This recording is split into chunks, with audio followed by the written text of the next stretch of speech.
Hello, everybody. Welcome back to the Duff Stars. Upper left is the Commish. Upper right in the Bears jersey is Groady.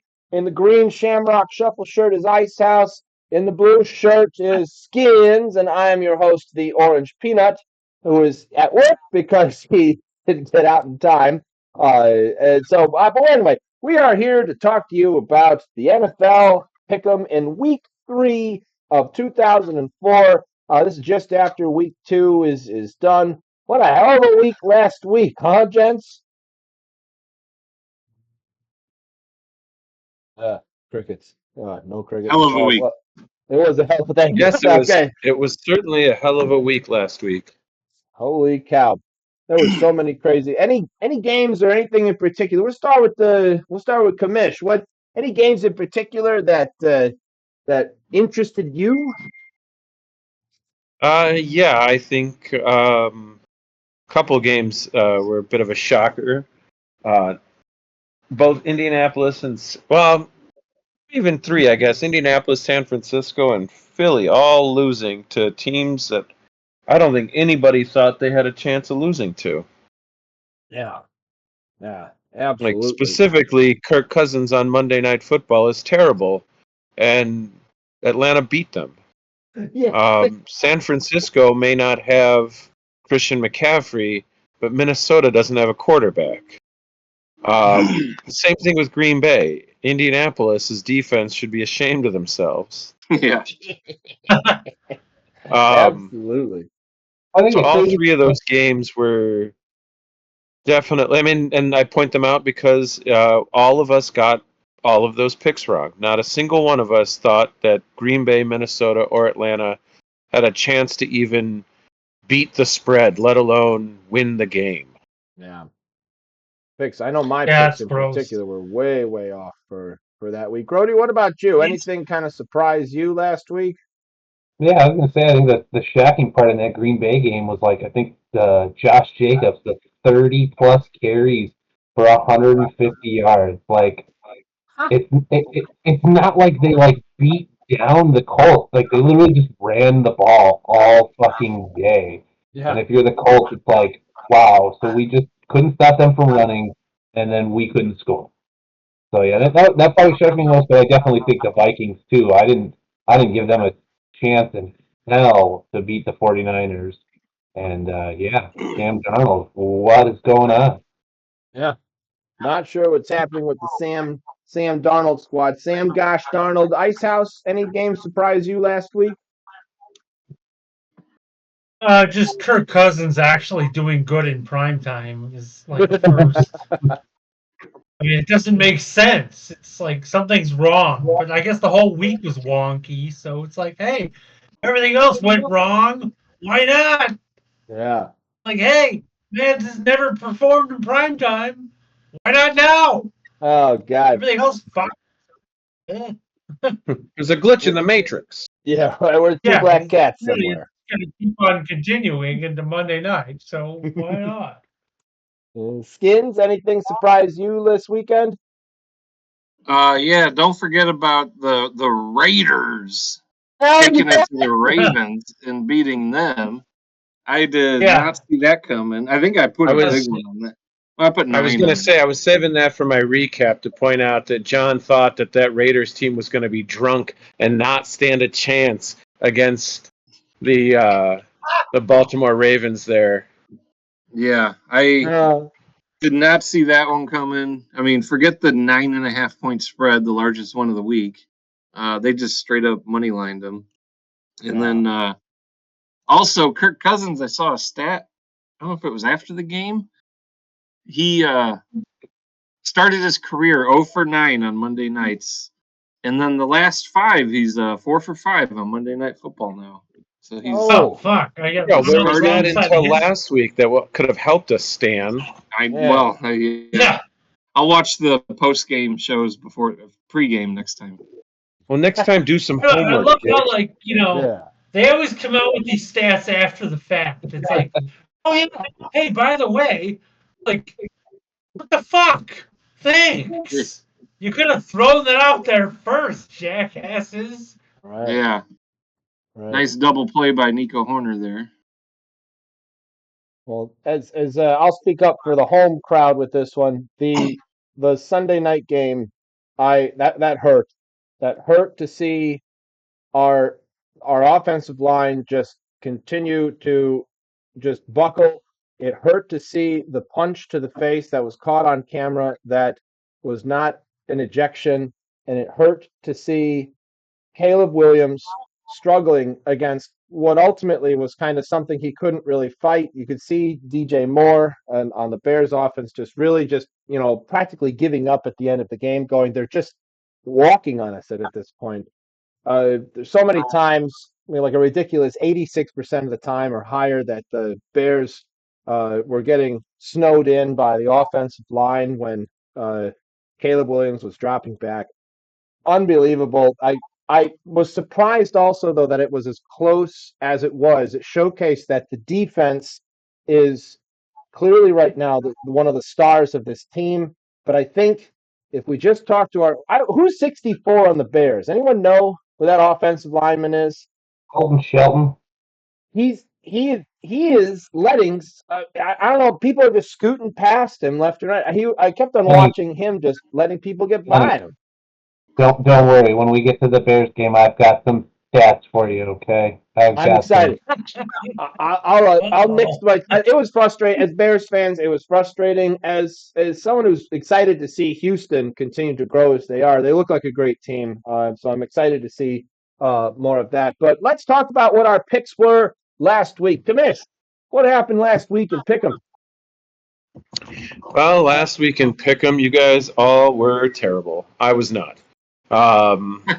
Yeah. I led the week with 105 points, followed by Kevin with 80, JV with 63, Stan with 55, Boss with 40, Tommy with 37, and Eric bringing up the rear as per usual with 35. In fact, Eric only got 4 picks right. His saving grace was that he had 13 on Pittsburgh, which we all got right, as Pittsburgh has moved to 2-0. On this young season. The other one that we all got right, which benefited Stan as well as myself, as we both had max points on Washington. Can't trust those G-men. Never a day in your life. Although Stan followed it up by being the only one to get Carolina wrong, as he should have gone with the Chargers, knowing well that Jim Harbaugh, one of the Harbaugh brothers, he's doing really well. In fact, it was a great weekend for the Harbaugh brothers. I'm sorry, half the Harbaugh brothers, as Baltimore lost. I was the only one who did have Las Vegas. Let's see, anybody else? Yeah, had I known that I was on quite the win streak there, I probably would have changed Houston and Philly, but I didn't pay attention until Monday morning. I think I took a look at it, and I just couldn't have faith in Kirk Cousins. But apparently, I should have known some stats more and realized that he's turning it around on primetime games. Yeah, we can't rely on that anymore. I agree with your comment on the Chargers, though, man. Like the coach is just insane enough where you can't figure out what the hell he's doing, and clearly he knows what he's doing. He's like the Joker in a coach's costume. Couple that with Carolina, though, that was the other factor. Like Carolina is not to be trusted at all. Bryce Young, who currently is being benched in favor of Andy Dalton, the Red Rocket. And I'm not saying rightfully so, but like clearly whatever they're doing is not helping him succeed as a quarterback in the NFL. And I mean, granted, they've traded away most of everything, and that's probably why. But let's see. There were 11 underdogs as the correct pick and only 5 favorites, no pushes. Oh, wow. So on this young season, I'm currently in first place with 174 points, followed by Groady with 166, JV with 156, Eric with 125, Boss and Tommy both tied at 118, and Stan with 98 picks. I'm sorry, points, not picks. I will point that Boss has the better record than Tommy. Obviously, Tommy's points, because he skipped out on those 1 and 2 points that he got wrong. What a strange strategy that you've got there, Sippy. That puts the Commish not only in the lead overall, but the lead for last week. Let's raise our glasses up here to the Commish. What a win on the week with that one there. Are you going to be applying any specific strategies this week that you applied last week? Not really. Hmm, Well, because the it's hard working. part is Excellent. Yahoo is in mid-season form and has I don't know, half these games or more than half these games is off. So instead of waiting until mid-season, they hit us with week 3. We're not going to tell you what the spread is. Holy Oh cow! boy. They got Yeah, all this done. is wild. What do Jeez. you got? Yeah. So I looked at it earlier today so I could get my system in place, but by the time the final comes around, I'm probably going to end up changing some of these points depending on where the spread lies. Because clearly they had Houston as a 3.5-point favorite, but since it went to off, Houston has become the underdog, and Minnesota's listed as the quote unquote favorite, and that's why it shows -3.5. So, and I forget the thing I looked at. Yeah, Houston is still currently the favorite in that game. Yeah. But Yeah, I got I'm at the 2.5. spreads pulled up here. Yeah, Houston -2.5. But yeah, we'll get to those when we get to Yeah. right. I do see. Okay, yeah, I see it on there. So I'll mention when we get to the games what some of the spreads are as well. Once we start talking about them, which we're actually going to start talking about right now. Commish gets to pick two, and his first one that he is picking are the New York Jets hosting the New England Patriots with an over/under of 38.5. Patriots have the under on this one. Commish, what do you know? Well, the Patriots and Jets playing in the same division. It's a little division rivalry. They've met 130 times, including 3 postseason games, where New England currently leads the series 74-55. Now, mind you, a lot of that was while Tom Brady and Bill Belichick were the quarterback and head coach, respectively, of the team. And they're not there anymore. And Jesus, how long of a losing streak was that for the Jets? 2, 4, 6, 8, 10, 12, 14. They lost. They had previously lost 15 in a row or 16 in a row to the Patriots. They finally got a win earlier this year. I believe the last game of the season on January 7th, 17-3. They beat the New England Patriots to snap that losing streak. As far as Thursday night football goes, the New England Patriots are 16-9 all time on Thursday, and the Jets are 8-17. So money's going to be on the Patriots, at least early on. But as far as this current baby of a season, as we are only 2 weeks in, and you're looking at this matchup, you're looking at let's see. We got Rodgers, who's slightly outplaying Jacoby Brissett for passing yards. Ramondre Stevenson has got almost 100 yards on Breece Hall as the leader on their respective teams. And your your receiver for the Patriots, and this has been even without Bill Belichick, they clearly don't want a wide receiver catching anything, is Hunter Henry. The tight end is leading with 127 receiving yards. Yeah. Um, Points Ah, scored per game, they aren't doing too great. Neither, Patriots are worse by 3.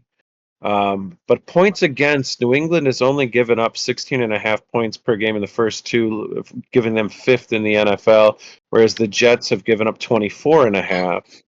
Um, them. Rushing yards against, New England's defense is currently ranked 2nd, averaging only 58 yards per game. The downside to that is that the New England Patriots passing yards per game is ranked 30th. So it's not like their offense doing much to help that defense. Let's see. Oh, time of possession. Holy cow. Oh, well, I guess there you go. Reason why New England's rushing game is 4th currently, averaging with 177.5 yards per game. And time of possession goes to New England so far as they've held the ball for almost 35 minutes versus the New York Jets, who are ranked 29th with 25 minutes. That's So, significant. Like that 5 minute or that 10 minute difference between the two of them. We Commish did a calculation last year. For those of you who don't think that's significant, that is. It actually is a like decent amount of time of the game of worth of possession. I mean, yeah, if you play your possession right, even if you only go down and kick a field goal, that's a possession right there. 10 minutes is is an entire possession, and if you walk away with 3 and put yourself up by 2 scores with no time left, like the other team's kind of screwed. So, I think it's a ballsy, like almost a touchdown for the Jets over New England. I don't see that. I think this is a closer game, if not New England pulling what would be an upset and winning. So I've got currently 4 points on New England. 4 points on New England for that one. Good one for that. Groady, your thoughts? Yeah, I think, I mean, even myself, much like the experts too, a lot of people thought that Patriots were going to be a terrible team. But one thing I didn't think about, and I think I said this last week too, is Gerard Mayo is their head coach. He was his whole career, I think he spent in New England. If not, I know he played at least for Bill Belichick, so he knows Bill Belichick's defense. And the defense at the end of the year, last year under Bill Belichick, was only letting up 18 points a game. So now they're letting up 2 less essentially right now. So yeah, 6.5 against the defense that's only given up 16 points. And then obviously, like Joe said, the time of possession, that's how you keep scores low. So yeah, I think even if the Patriots lose this game, which is still very possible, I think it's maybe by a field goal, and and that way, they cover the spread. So, or they could just win the game outright, just because the Jets are a terrible team. Yeah. Yeah. So how many where your points lie here, Groady? Yeah, I got 3 points on the Patriots. 2 points on the Patriots for that one there. Let me see here. Jacoby Brissett. I like what Joe, the commish, mentioned earlier with the, what is it? How many Hunter Henry had how many catches? Like 109 yards worth of catches? No, he's got 10 receptions so far in the season for 127, which leads the, I don't know about receptions, but the yards leads the New England Patriots. Yeah, there it is. With 109 yards occurring in the last game. It should be mentioned that Jacoby Brissett only had 149 yards total passing the entire game yesterday for the Patriots. So he loves Hunter Henry. Who is the tight end's best friend when the quarterback is struggling? Hunter Henry. So I'm going to join them. I'm going to put 6 points on New England to take it to the Jets. Jets. Skinnnns. Yeah, it's still early in the season, so some stats are still a little bit skewed. Given the Jets, I want to say the Niners had almost 39 minutes time of possession against the Jets in Week 1.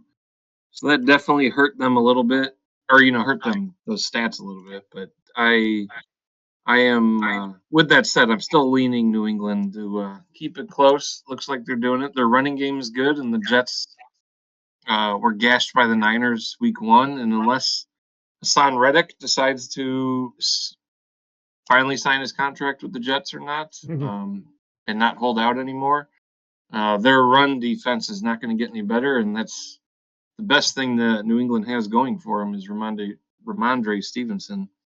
Oh. So I think it'll be a low scoring game, and I think New England will keep it close.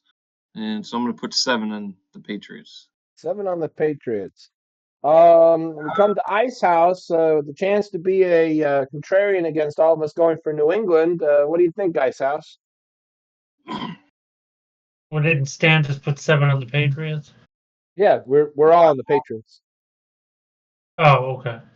Yeah, I'm gonna go 6 on the Jets. Oh. And you know what? It's one of those. It's like if I'm wrong, good. Does that mean Aaron Rodgers ate a dick again? So it's fine. I'm happy to do that. Yes. By the way, the points that you see down in the bottom right. Good. I'm happy to be wrong. Man's useless. I agree.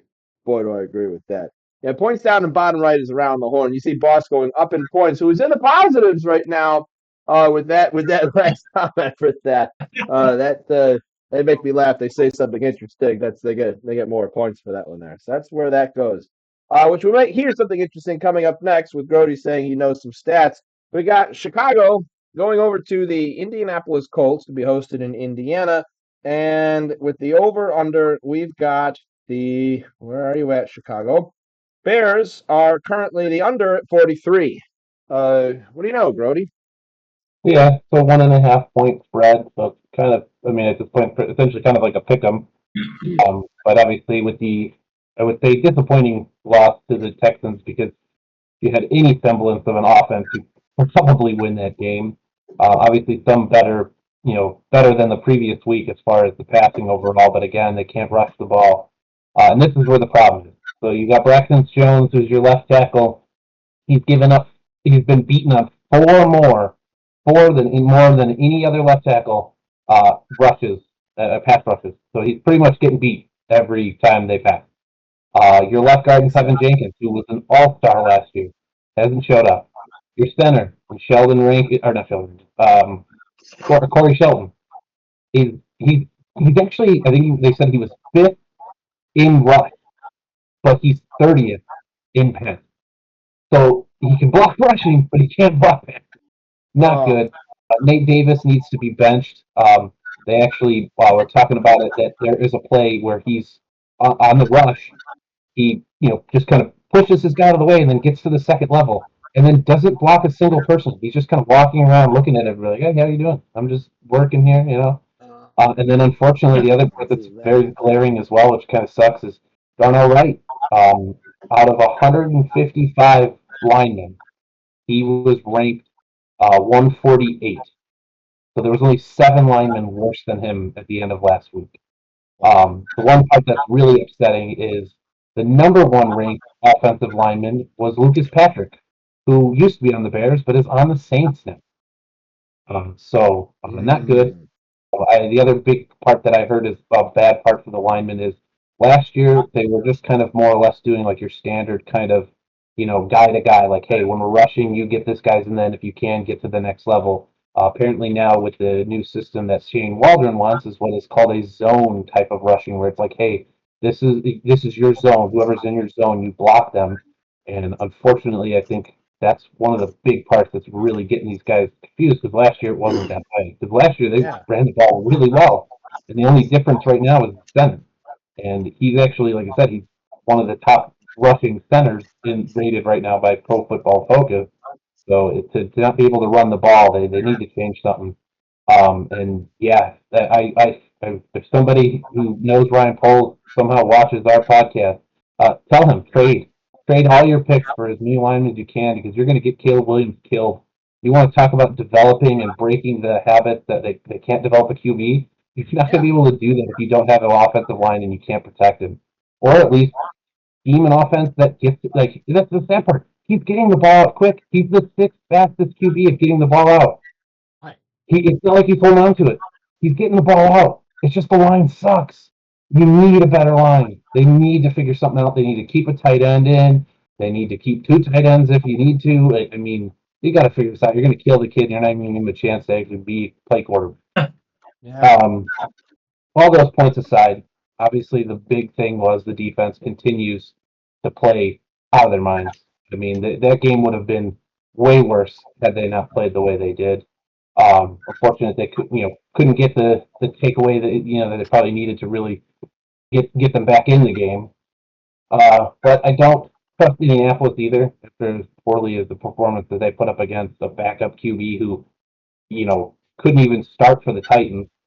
So I've got my max points. I'm putting them on the Bears. I know it's foolish.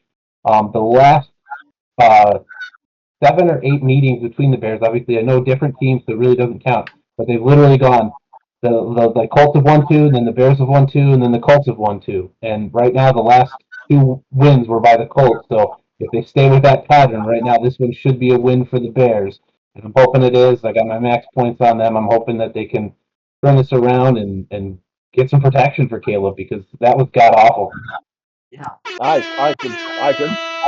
I completely agree wholeheartedly with everything that you said. Yeah, it was really hard watching Caleb struggling, and I forgot exactly what the conversation that was recorded at the end when C.J. Stroud was talking to Caleb at the end of the game, but it was something along the lines of like, "Hang in there. I know this is hard, but there's a reason they picked you number 1."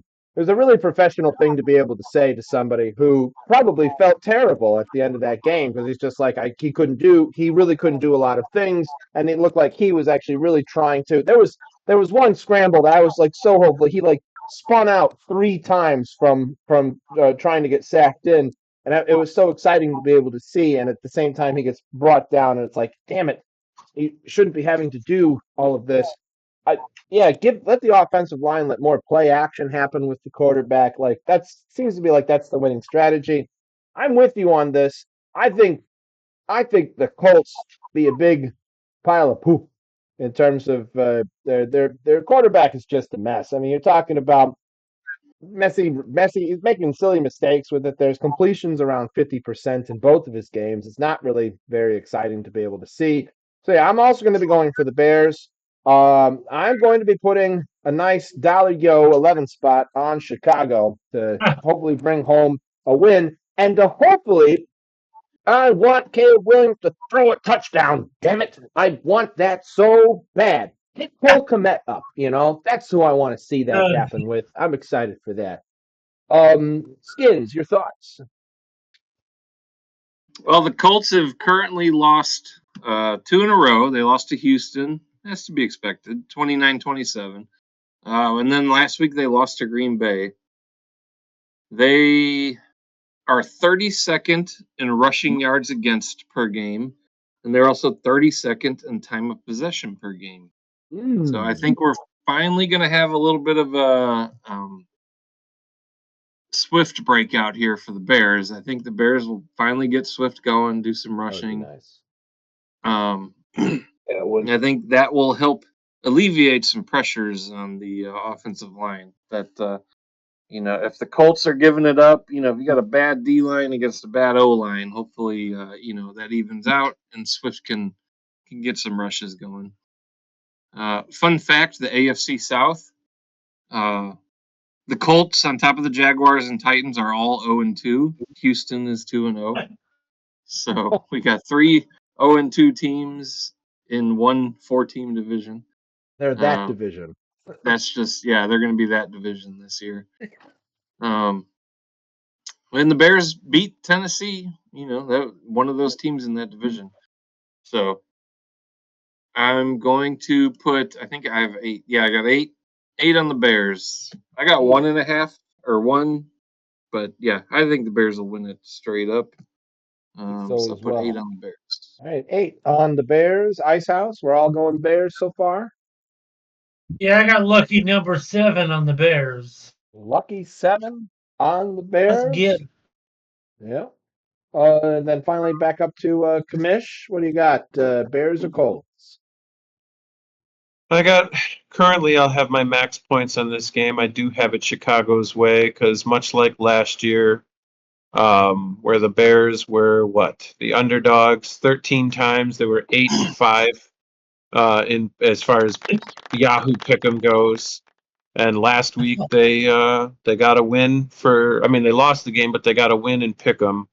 So I'm going to go with that trend continuing, and I'm going to take Chicago. I will say the thing that's most disappointing is not so much that the line needs to go, but that how vastly different of a game are you trying to have these guys play than what they are traditionally meant to do or what they did last season. And no offense to everybody that is in the long run hoping that Caleb Williams can turn things around, but I mean he underthrew both of those picks, and you could have kept Fields and you could have drafted offensive line help. Yeah. I mean, again, his passing numbers were about double than the first game, but he also had 2 picks. I mean, and Fields is sitting at 2-0 with the Pittsburgh Steelers. So, do you hope for a Fields successful career, Commish? Oh, of course. Why would I want anything? He seems like a genuinely good guy. Why wouldn't I want him to succeed? It's like Baker Mayfield down in Tampa. Yes. I don't think there's a story about him that he's a scumbag, so why wouldn't I want success for these guys? Just because you didn't find it in the area that you were initially drafted doesn't mean you shouldn't get a chance somewhere else in the league. It's like Tua. Tua at this point should just quit. Unfortunately, his head can't sustain even the slightest bit of a hit, and he needs to just retire. They said it on the radio today. Like as bad as you feel as Bears fans hearing that the Steelers and Justin Fields are 2-0, they're like, just imagine being the Carolina Panthers and one, Justin Fields is 2-0, two, the Bears are 1-1, and then on top of that, the two quarterbacks you had on your team you let go, and Sam Darnold and Baker Mayfield are both 2-0. It's true. But that was the other thing I was going to point out too with the Chargers. Um, they're rushing the ball like crazy, and they knew it was going to happen when Harbaugh was there. Like Mm-hmm. Justin Herbert he hasn't even eclipsed 300 yards for the season. He's only thrown 3 touchdowns from 1 interception, and they were talking about it on the radio. They invested three first round picks in their offensive line, and look at what they're doing. Just running the ball like crazy. And doing ball management on the field with that, similar to the Patriots. If you're running it, you control the clock at that point. Yeah, it's hard to trust in the Chargers wide receivers right now for any kind of real fantasy football picks. It's really a dicey pick for that. Yeah. I also want to share the Commish's comment that he had on Facebook. Him and I both were probably equally as angry as most of the rest of Bears fans when we watched. Who got punched in the face? Was it Ozune? Roshan Johnson got Roshan decked. Johnson. Yeah, that's right. Yeah, so Roshan Johnson just flat out got punched in the face. It's flat there on camera. And because somehow the refs didn't see it, nor could they, I guess, acknowledge the video footage, there wasn't an ejection. That's disgusting, NFL. You should be ashamed of yourself for that, not doing something about that. There are plenty of people that saw that on TV and probably were just like, "Oh, wow, they got away with that." And that's probably what he said when he left on the sideline. There was a Facebook comment made for that that I equally shared anger with, which was just like that shouldn't be allowed. It just shouldn't be allowed. For that. Oh yeah, that's the other thing too that somebody pointed out too. Like, despite the fact that Caleb Williams, I mean, it wasn't that egregious of a hit, but was going towards the sideline and getting down and gets hit like that. Somebody pointed out, and I get it. Obviously, he's a rookie, so you're definitely not getting those calls. But they were like, if that's Lamar Jackson, if that's Josh Allen, if that's Patrick Mahomes, they're throwing the flag for roughing the passer. And the fact that that didn't even happen is even more dumb. That it's like he clearly is getting down already before he's even getting to the sideline, and then he hits them. And I love the fact that all the guys got up in that guy's face, and that was the first thought in my mind was the minute he threw that punch. That's the NFL itself knows that happened, and they should have just been like, "Hey, this is New York. That guy's ejected. He's out." Yeah. Yeah, that's the thing that's disappointing is they can do a quick review so that a coach doesn't have to burn a challenge. But you couldn't watch that, phone down to the refs and say, hey, that guy needs to be ejected because he threw a punch, right? The joke is that they're going to wait until the week to review the footage. They probably won't suspend him for a game, which is what they should do, because it won't matter because he'll appeal, and then through the pathetic appeal process, it'll be withered down to a fine. So what they'll end up doing is fining him, which he will again appeal, and he'll just end up paying less money. Yeah. Like, that whole process is a joke. Yes. It always has been. It always will be. Yeah. It's pretty terrible when it comes to that. Not a fan at all. And the other thing that bugs me is if you're going to err on the side of player safety, throw the flag, discuss it with like you did on the supposed helmet to helmet hit, which you had the refs come in, talk to one another, and say nope. And then even we watched the replay, like nope, wasn't helmet to helmet, was in fact to his shoulder. Pick up the flag, so you could take that flag, throw it, talk to the guys, and say, hey, do you think he was out of bounds when the hit was made? No. What about you? Like, did you have a good look?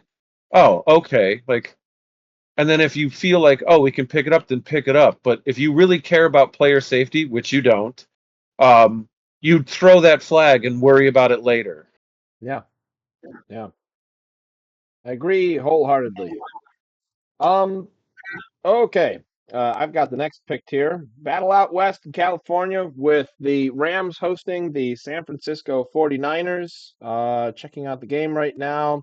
Probably going to be afternoon game. 49ers at the under with 7.5 points. It has moved significantly due to recent changes that happened to the Niners. So if you're on the Rams, Cooper Kupp, gone, IR. If you're on the Rams, Puka Nacua, gone, IR. Christian McCaffrey, gone, IR.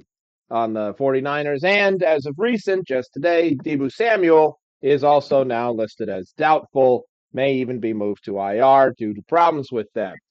So you've got a lot of star players missing on both teams, essentially. Granted, there's ways that they can make up for it on the 49ers. You've got Brock Purdy is going to be able to throw to Kittle. They've got several other folks that are on the team. In the running back position, you've got Jordan Mason doing an excellent job recovering for this, covering for Christian McCaffrey.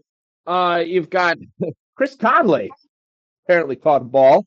He is still young enough to be considered eligible for the NFL, I guess. So that's kind of an interesting one.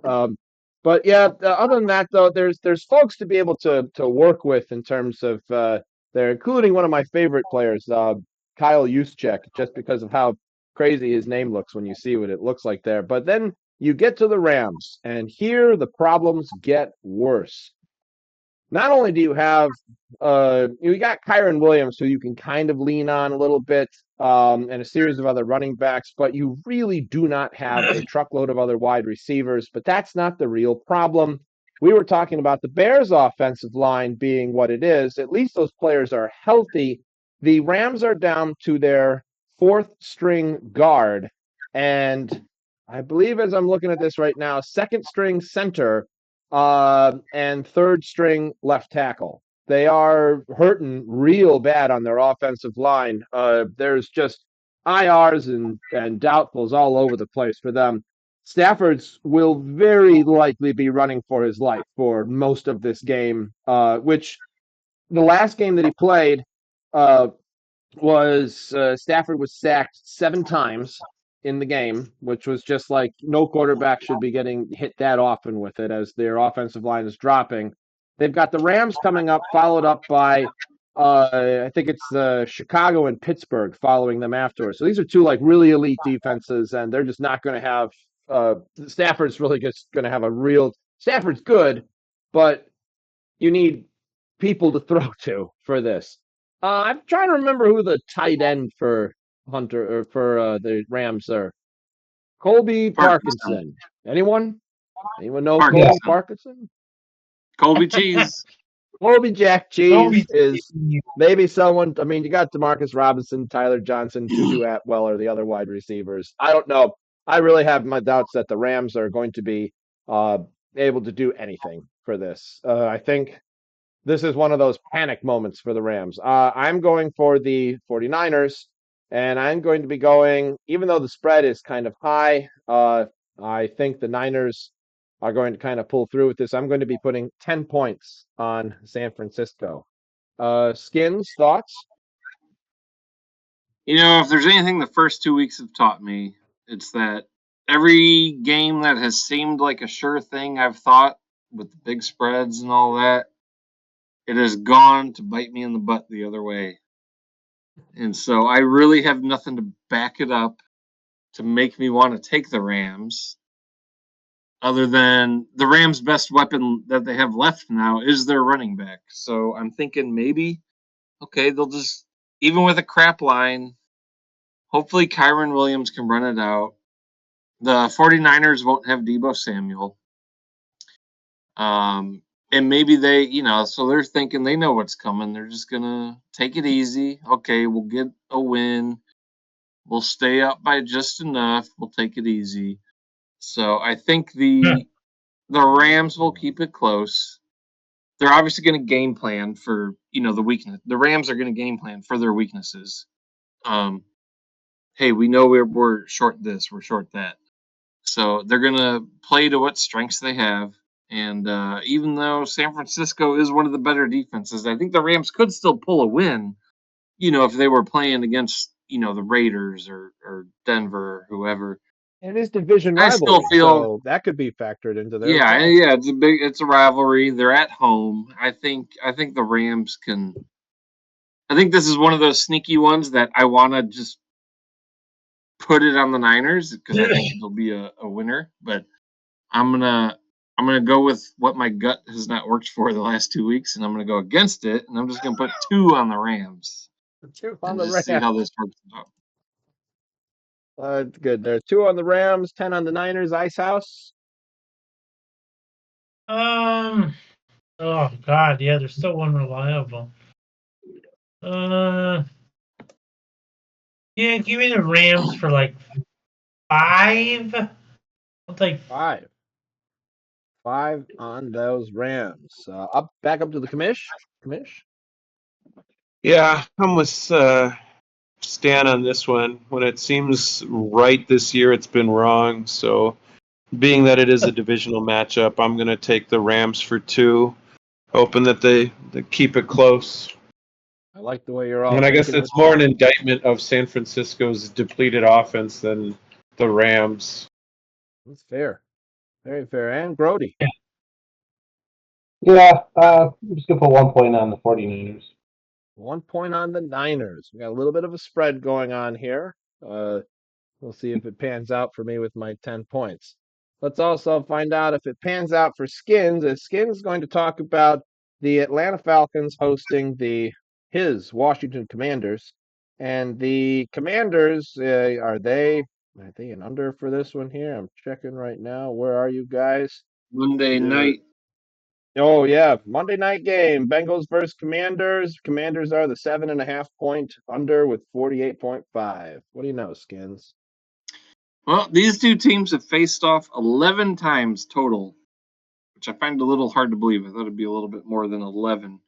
The most recent meeting was 4 years ago in 2020, and Washington covered. They were a 1.5 point favorites. If you remember, the Bengals sucked for years before Burrow, and they won 20-9. True. Outside of that, T. Higgins has been injured. It sounds like he might be coming back this week. He missed the first 2 games with his hamstring. Said he's improving and he's trending towards an appearance for Monday Night Football. As of right now, I got 7.5. I also heard it was 8. And as you know, 8 is a dead number in football betting, so it will usually less than 4% of games are decided by exactly 8 points. Once books are on an 8-point spread, they will move in one direction or the other pretty quickly throughout the week.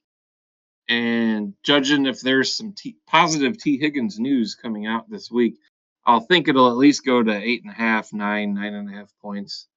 So if I can lock in, if you want to lock in the Skinns later in the week, that would be the time to do it. You don't want to bet them now. Joe Burrow has been sitting middle of the pack with the offensive metrics. They only gave up 2 offensive touchdowns to the Chiefs last week. So their defense has been looking strong. Washington's on the defense. New defensive head coach. They're adjusting, or sorry, not new defensive head coach, but they're adjusting to Dan Quinn's new scheme, the head coach. And the Skinns have been 31st in DVOA and dead last in EPA per play for their first 2 weeks, which is not much difference from last year. The sad thing is our first round cornerback pick last year is out for with the surgery, and he has ranked as one of the worst cornerbacks in the league. So now we have a backup playing in his place. And we gave Daniel Jones 3 pass TDs last week. And funny enough, Daniel Jones and the Giants last week are the first team ever to score 3 touchdowns in a game, and the other team not score any touchdowns but still lose. You're kidding me. The Giants scored 3 touchdowns, Washington 0, and Washington still won last week. Thankfully for the veteran Pro Bowl all-star kicker Austin Siebert picked up off the street came in and nailed 7 field goals to win 21-18. Wow. Jesus, how many points did he get in our league? Tell me somebody had him. No, well, he that's a was crapshoot. picked up off the street during the week, so I don't see why. I mean, that anyone guy would come must have gotten 40 points in our Here, league. what's his name? What's his name? Austin Siebert, Seibert. Holy Austin macaroni. Siebert. Yeah, there he is. He got last week 21.7 points. Yeah, Ah, 7 Yeah, field not goals made not for bad. 217 yards of kicking. That would Holy be cow. yeah. He's the Chris Boswell of week 2. Wow. get that man off the waivers. God damn. Yeah, right now. Yeah, right. Yeah, Oh my Washington. gosh.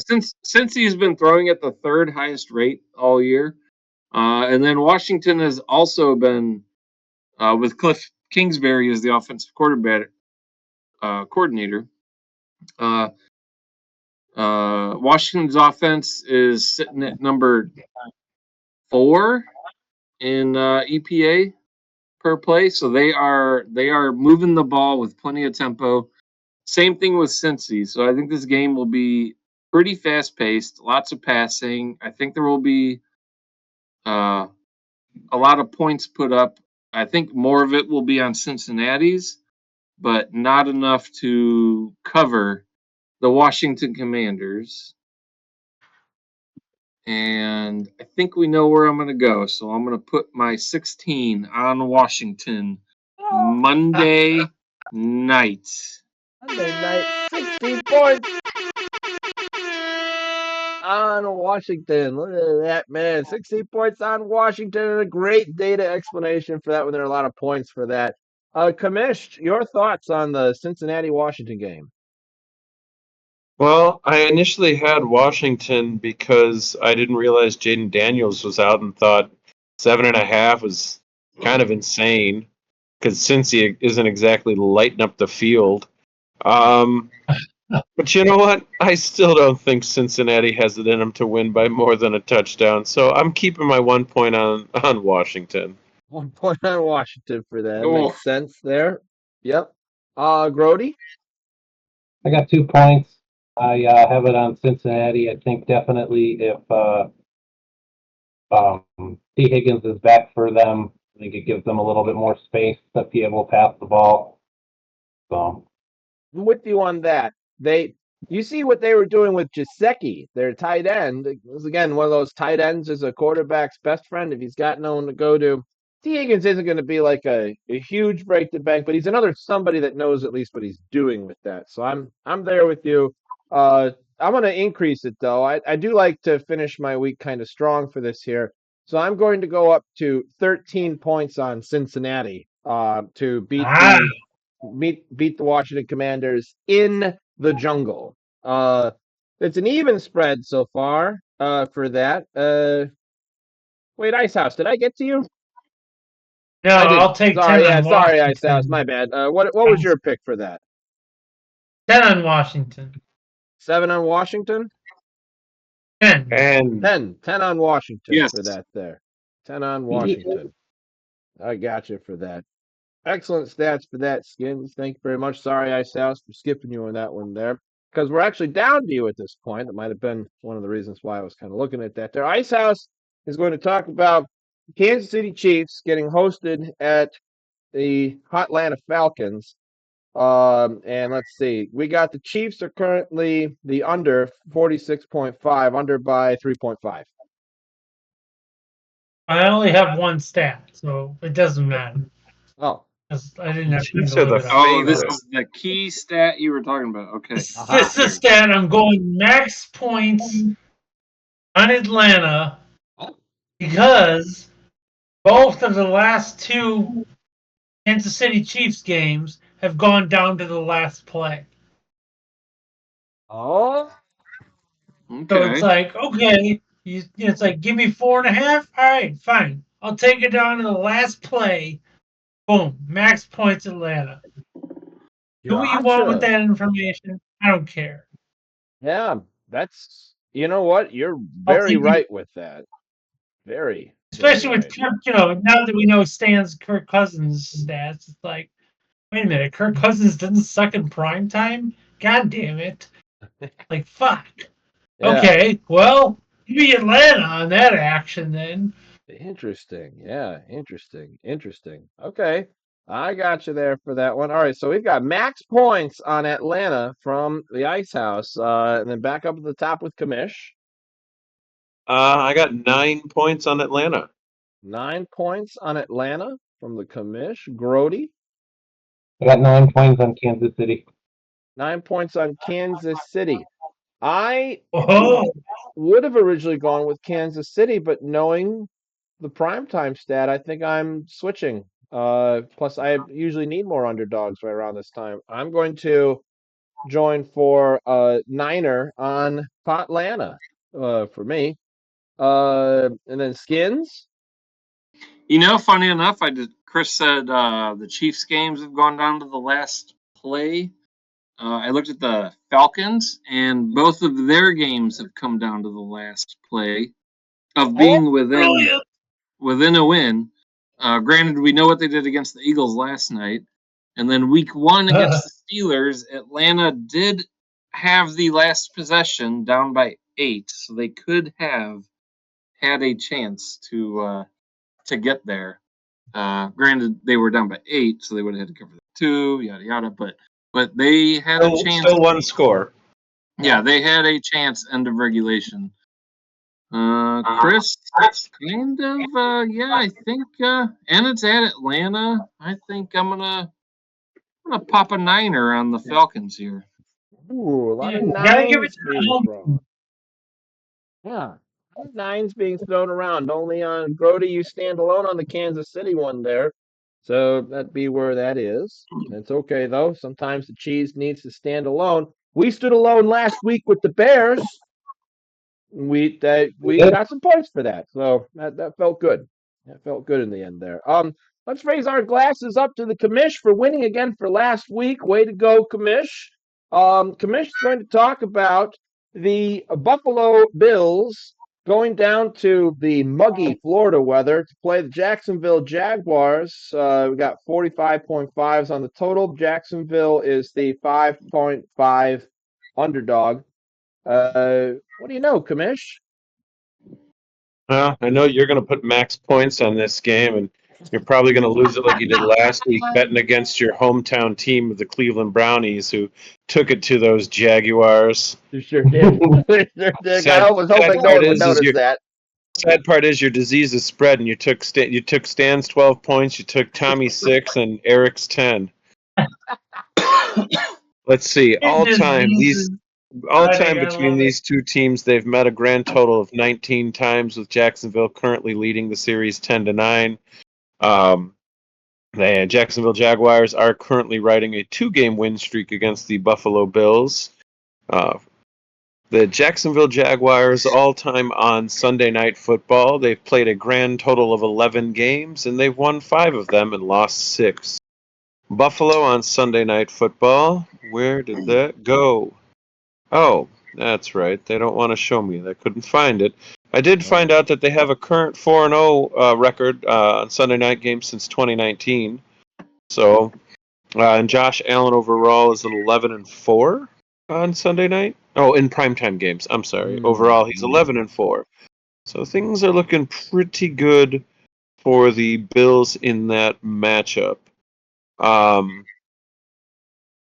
On the young season, the stats are as follows. Passing yards, they're within 11 yards of each other, with Trevor Lawrence having the slight lead. Rushing yards, James Cook has 53 more yards than Travis Etienne. Receiving yards, Brian Thomas Jr., the rookie, is leading the team for the Jaguars. Well, Khalil Shakir is for the Buffalo Bills. And again, early stats, but passing yards against the Jaguars ranked 30th in the league. And the other interceptions, the Buffalo Bills currently have 3 and are 4th in the league, whereas the Jaguars are tied with everybody else that currently has 0. Nothing else that's really glaring on here. I mean, I guess points scored per game. Jacksonville is 27th with 15 on average, and Buffalo is third with 32.5 per game. Their defense, on average, have given up the same amount of points at 19 per game in this short season. Jacksonville is, of course, 0-2 on the season, and Buffalo is 2-0. And Buffalo did what they do best, and they beat Miami last week as an underdog. I don't see Buffalo losing this game to Jacksonville. I also don't see the spread because I don't have it in front of me. I got Spread is 5.5 underdog to Jaguars. Yeah, it's a Monday night game. It's one of two Monday night games. Oh God. Oh shit! That's why I looked up Sunday night because it was in the second to last position and not Monday night. Well, that certainly makes sucks. sense. That makes sense. Ugh. Damn you, NFL. Well, that doesn't help me at all. Are the games at the same time again? No, they No. start 45 minutes apart. Oh, but that means they'll mostly be at the same time. NFL, we don't like Yeah. this. Like, All right. don't do it. What? Stop it. All right. Well, the Buffalo Bills are 20-29 all time, and Jacksonville is 8-7. So there's your Monday night record. Although Josh Allen still in primetime games, which Monday is a primetime game, is 11-4. Let's see if I can find out real quick what Trevor Lawrence's primetime game is.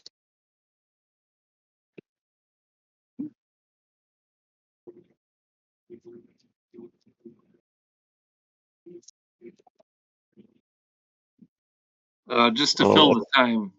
That doesn't help. The other day, there's 3 guys, and 2 of them walked into a bar, and then the third one ducked. Doesn't tell me his I just like how John keeps appealing to the NFL. It's like, I'm glad the NFL is watching our. Well, that's the other view that we get. You never know. Roger Goodell. You never know. Thank you, NFL. You're our follower. And our kids, and then Roger Goodell. But I mean, like, in all seriousness, does anybody like the fact that most of these games are? Wouldn't you rather have like how it normally is, where there's an afternoon game and an evening game? Yeah, I think that's why you have to. Yeah, but Monday they're not going to do an afternoon on a Monday. You're not going to get the viewers. Like, no, they're not going to do an afternoon game. For the reason why they do the way they do the things. Well, they do. the smart thing for them would have been, and I mean, it wouldn't have helped the rest of the country, but like they give a crap. The smart thing would have been, all right, fine, let's do a 6:00 game in the East Coast where it's 5. And then let's do like a 7:00 game or 7:30 game on the West Coast where it's actually 5:30. Yes. Like, yeah. I mean, I agree.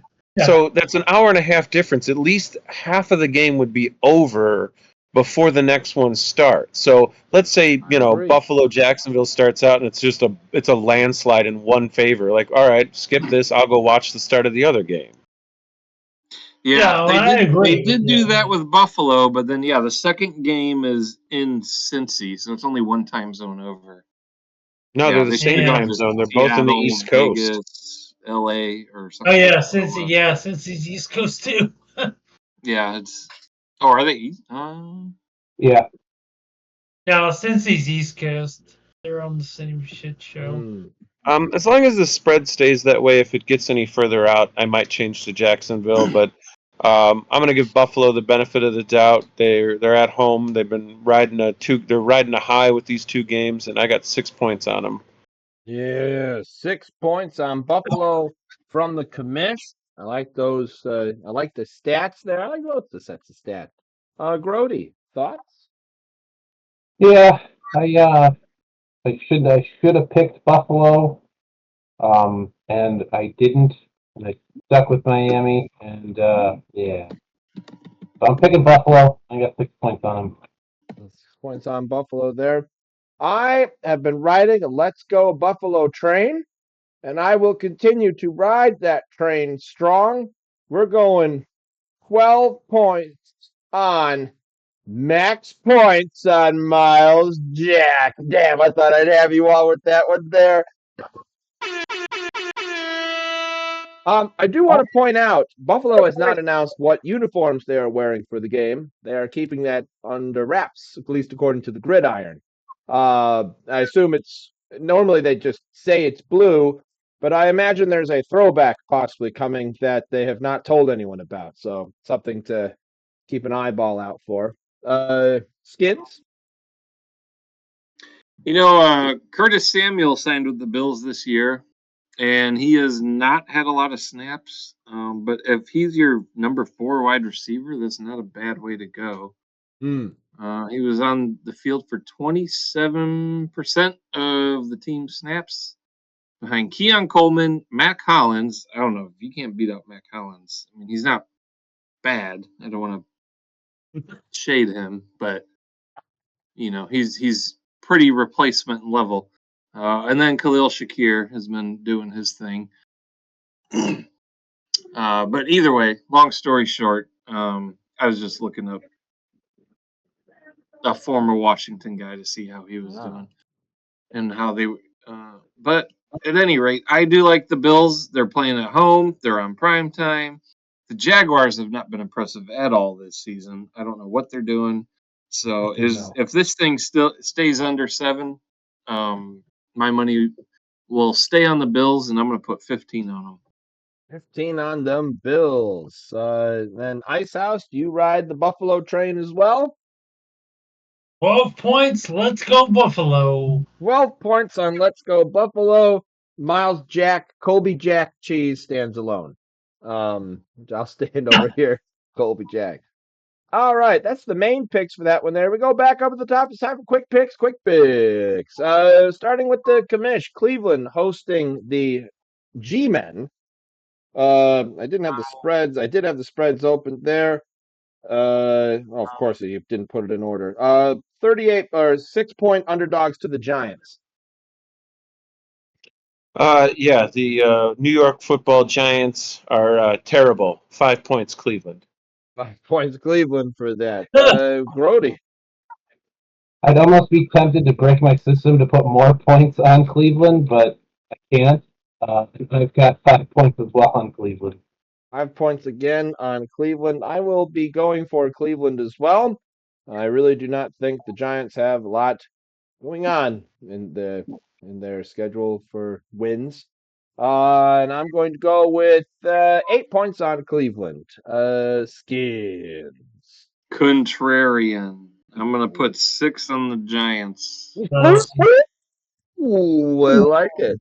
I do like that a lot. Icehouse. 8 points Cleveland. 8 points on Cleveland for that. Okay. Going back to Groady, you've got the Tennessee Titans hosting the Green Bay Packers. Packers are the underdogs, 36.5, or excuse me, 3 points. I got 11 points on Green Bay. 11 points on Green Bay. I think Will Levis is a mess. So I will also be joining you with Lucky 7 on Green Bay. Skins. Yeah, I don't. How can Tennessee be favored after all they've done this year? I don't know. I don't know. I mean, forget Malik Willis. Green Bay's defense has stepped up pretty decent. Didn't Malik Willis play for the Titans?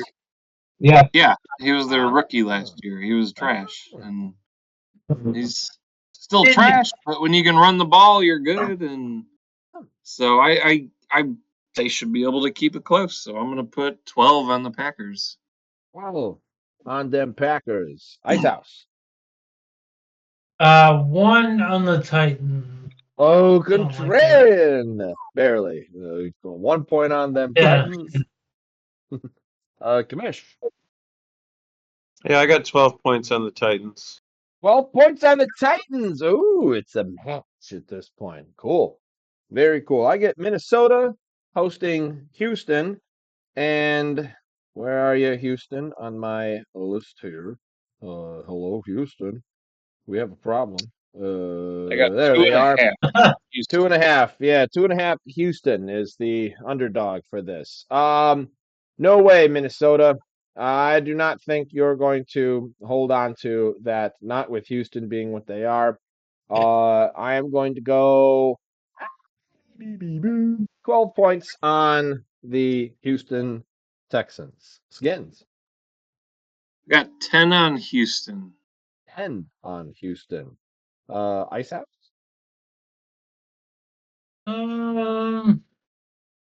Wants that Sam I'll Darnold. take He's thinking about it. 9 Houston. 9 Houston. All right. Yeah. All right. Hey. All right. Commish. Yeah, I got 13 on Houston. 13 on Uh, Houston. Minnesota Groady. doesn't have the defense that the Bears have. Yeah. Yeah. That's right. That's right. Groady chance to be contrarian. No, sir, I got 12 on Houston. 12 on Houston. We are all on the CJ Stroud train as of right now. Well, just on Houston train, I guess. Okay, Skins, you get the very dynamic New Orleans Saints hosting the Philadelphia Eagles, and that matchup there is why do I keep losing my space on Saints my thing? Saints Saints by or no, 2.5. Eagles are 3-point underdogs on this one. Yeah, I got 2.5. And anywhere it's close to a field goal. Oh boy. Can the Saints keep doing it? This is just crazy. I thought they'd come back to earth a little bit against the Cowboys, and they didn't. I am still undecided on this one. Stan, you know that was the proper outcome of that game. Oh, I love the outcome. That was great. Yeah, completely great. But I just thought it would have been a little closer. Now you got That's Philly. the only outcome that made sense. Yeah, and now they're playing, and now New Orleans is playing at home, so they're not even. I mean, you won in Dallas. That's a good statement game. You're riding high. You're coming home. You're playing another NFC East team. Fuck it. I'm gonna. See, this is the early season. Me, recency bias, playing. Oh, hey, they've been killing people. Why would you not take the Saints? They've just been blowing people out. True.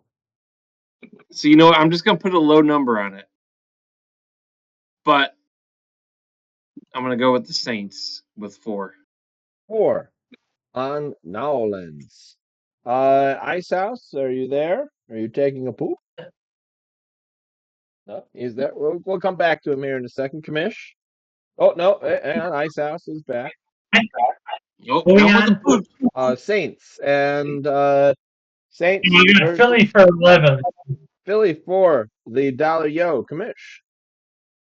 I got New Orleans for 11. Now Dollar Yo no. Groady. Got 13 on New Orleans. 13 on Nowlands. And I love what New Orleans is doing. They look active, dangerous, and fierce. I'm going to go 14 on Nowlands for this. So big game for the points on that one. We go to Icehouse. You have Pittsburgh hosting the Los Angeles Chargers, and the Chargers are the 2-point favorite, 2-point underdog. I will take Pittsburgh for 13. Pittsburgh 13. Commish. I got 14 on Pittsburgh. 14 on Pittsburgh. Oh, Groady. Got 14 on the Chargers. 14 on Chargers. Ooh. I will join you with the Chargers. Getting out of big numbers here, so I'm going to put a 4 on the Chargers. And then Skins. Chance to split. I like Pittsburgh defense, keeping things close. I do too. That is a great defense they have. I would have thought the Chargers would be favored. Not enough to pick them, though, John. Yeah. It is. I'm so tempted to do it. Screw it. I'm going. Sorry, Groady. Bye. Pittsburgh for 4. Okay, now you just made me switch. Ah. I'm done. I'm done trailing you. Give me the Chargers. Chargers with what do I got left? A 3. 3. We're really big numbers here.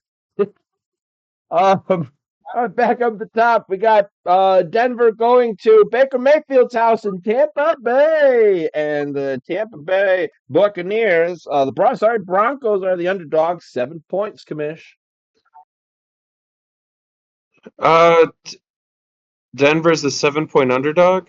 7-point underdog is Broncos. Yeah. Yeah. Give me 3 on Tampa. 3 I on. think Denver's in disarray.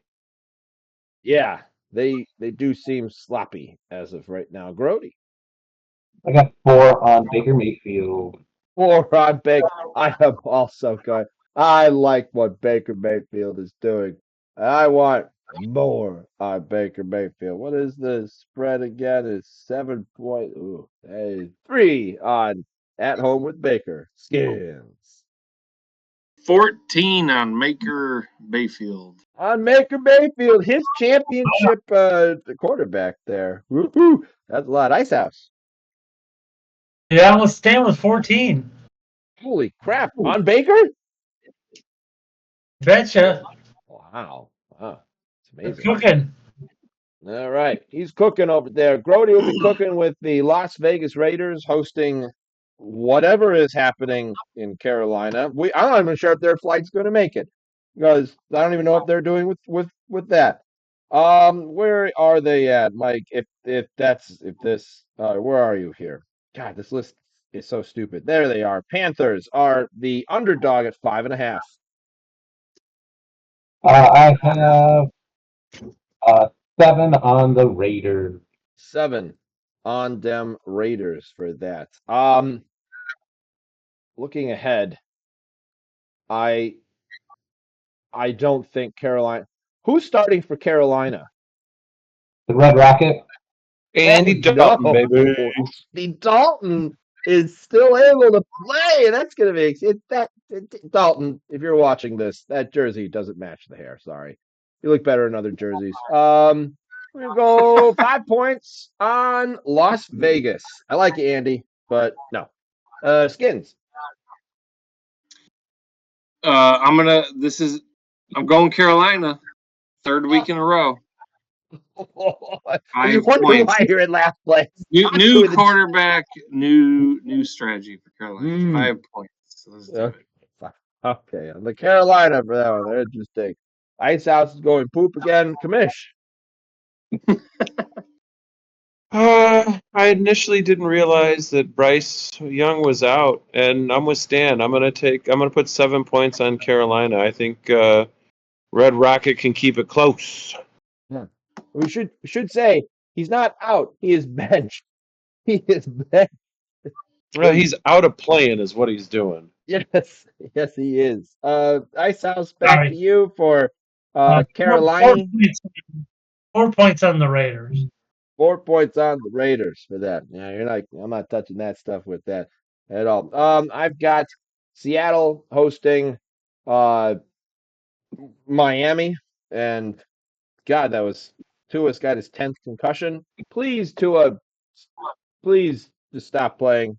We like you. Don't stop hurting yourself, brother. Let's see. Where are you at here? Why is this list so hard to read? Chargers, Eagles, Broncos, Panthers, Dolphins. Dolphins are the 4.5-point underdog. I like Gino's East Pizza. I like everything that Gino's doing. I think it's awesome. And I don't know what's happening with Miami. I'm putting faith in the pizza. 15 points on pizza. Skinns. Yeah, I'm gonna put 1 on Seattle. I just don't. This game could go any which way. 1 on the pizza. I think it'll just be Seattle running it, which will be able to keep it close for Miami. I don't know. Agreed. Icehouse.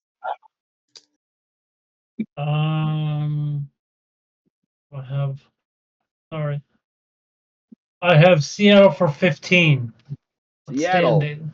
Another was supporting the pizza. Commish, do you support the pizza? Yeah, I got 8 points on Seattle. 8 points on Seattle. Groady, come to Gino's Eats Pizza. Yeah, I got 8 points on Seattle as well. I like that. I like that a lot. Very good, very good. Skinns, you have Dallas hosting Baltimore. Ravens are the 1.5 point underdog. I hate to do it, but I'm gonna put 11 on Dallas. Ew. I like the Ravens. They're one of my side favorite teams, but Ah, they have not been looking great this year. You couldn't beat. mm-mm. Yeah. Anyways, 11 on Dallas. You traded too much of the line away. All right, 11 on Dallas. Icehouse. I got 2 on Baltimore. 2 on Baltimore. It's a counter for that. Commish. I have 15 on Dallas. 15 on the Dallas Stars. Groady. I got 15 on Dallas as well. Ooh, everyone's Me. going Dallas. How many people are going Dallas? More people are going Baltimore. Wow. No, nope. I'm gonna drop a deuce on the Cowboys. That's what I'm doing. All right, and we get to the Detroit Lions going down to Arizona for wow. The Lions are 3 point underdogs for this. Icehouse. Oh, he's taking a poop again. Oh, is he? Heard something. I'm getting the opposite. I got the Cardinals 2.2.5 underdogs. I was gonna say, yeah, earlier today when I looked at it, I remember thinking the Lions were 3-point favorites in an away game, which means they're like 6-point favorites. Hmm.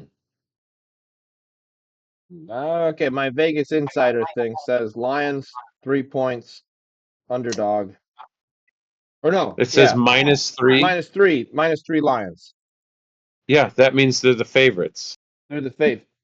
Oh, Minus means favorites, plus means oh, whoa, underdog. whoa, whoa, whoa. Yeah, they're okay. I see. I see how to read that there. I got you there. Yeah, Lions favorites Yeah, 3. they changed it to this year. It used to be different before, but Yeah, I don't like the way that looks. I don't like the way that it was less the. confusing before. They changed it to make it more confusing. I wish they'd make the matchups by the cities and not by the team's mascot for that. Uh, that is what that is. Okay, so Lions are the favorites by 3. Icehouse, what do you do? Lions or Wow? Pooping. Oh, he's back. We have the Wow by 3. Wow for 3. Commish. I got 10 points on Detroit. 10 points on the Lions? Yeah, that's very fair. This should be a great game for this. Groady. I got 10 points on the Lions as well. 10 points on the Lions. I literally think I only have 1 point left. And I'm going to toss it Wow's way. Which I was listening to Ron Wolfley calling the game against the Rams, and there was a lot of Macho Man sounding calls in that game. It was great. Skinns, we end with you. Lions or Wow? All right, last one. Lucky number 13 on Wow. 13 on the Wow for that. Very, very good. These picks helping you out, folks who are possibly subscribed to the channel. There's 6 of you. 7th subscriber, you get a hat. Make sure that you get one. Do we have merch? We should probably make that too at some point here. Anyway, if you are watching this later, or if we are watching this later, how are we doing? Right? This is kind of an archive for us. But anyway, folks, that'll be all for this cast here. This is the Duff Pickem AllStars, and we will see you next time. See you later. Bye bye.